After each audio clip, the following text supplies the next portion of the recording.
Hello and welcome to Rick's RC Flying Channel.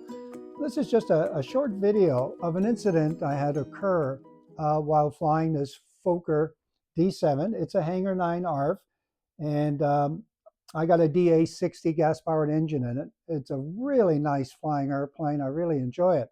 Although, to my surprise one day, just flying it around, and I did a roll, and one of the ailerons completely broke off. And the only thing that it was hanging on with was the actual pushrod. And the aileron actually positioned itself in the vertical position and was acting like a rudder. And one of the club members actually picked it up on video. So that's included in this video.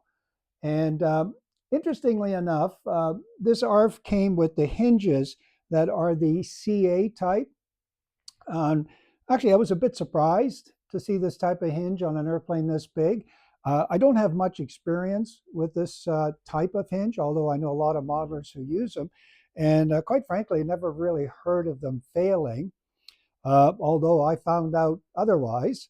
And since then, I did replace both ailerons with the Dubro pin-style hinges.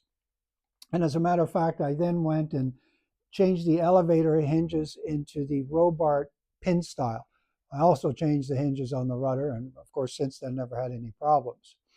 So if you like to just see that video, stay tuned, and thank you for watching.